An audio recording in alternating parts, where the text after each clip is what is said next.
are the people that are listing on Flippa, are they mostly hobby businesses, or are they people that are buying businesses as a growth lever to then, roll into a bigger company or to expand a current business?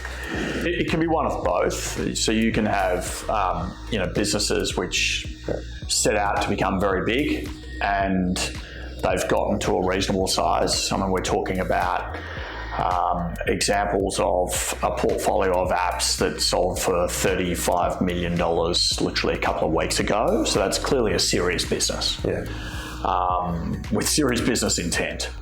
But on the flip side, you can have a hobby business owner, a sole trader who has started a blog and they've tapped into the platform economy. They're generating revenue from the Amazon Associates program or something like that.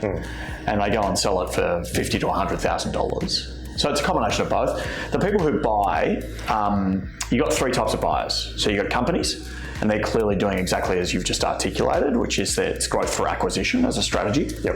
You've got entrepreneurs, and they want to buy, operate, and generate a full-time income. And then you've got side hustlers, and they're like you or I, they go to work every day, and they're buying something that gives them supplementary income. So it's sort of like a hobby business, but may not work, but absolutely may not work. Most of the time it does, because they're buying cash flow generating businesses, and most of the people who buy have some capacity to continue to run the business to the same extent it's being operated. And that brings a good point, because I was thinking of starting a newsletter.